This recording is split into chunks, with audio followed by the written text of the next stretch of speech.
นางเอ้ยตั้งหักอ่อนสู่เฮาหา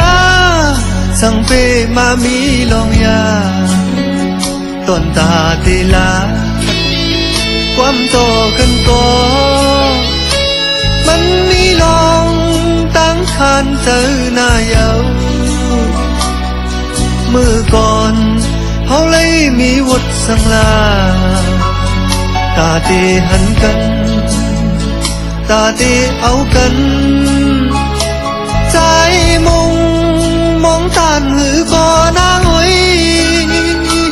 โอ้เลยตั้งยากเจอพี่ก็เยาวนางเอ้ยเพราะว่าตีตุ้ยลาวอยู่เหนือสูงมันเหมือนคนสามโลนางอุเปมเลยพาดยานกันโตจูสิ้นสุดปานมือเลยจังดี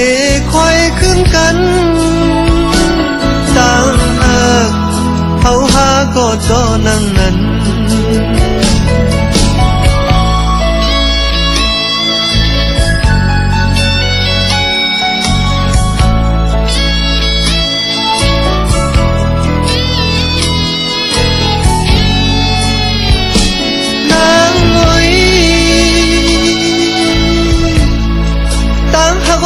สู่เฮาหาสังเปมามีลงยาต้นตาตีลาดความโตกันก็มันมีลองตั้งคันเจอหน้าเยาเมื่อก่อนเฮาเลยมีวุฒิสังลา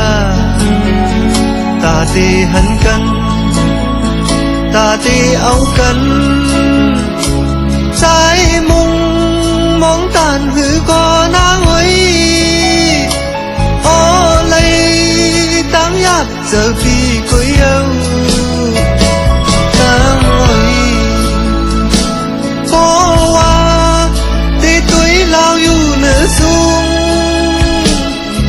มันเหมือนคนสามโลนางอุเปมเลยพาดยานกันโตจูสิ้นสุดปานมือเลยจังตีค่อยขึ้นกันต่างหากเขาหาก็โตนั่ง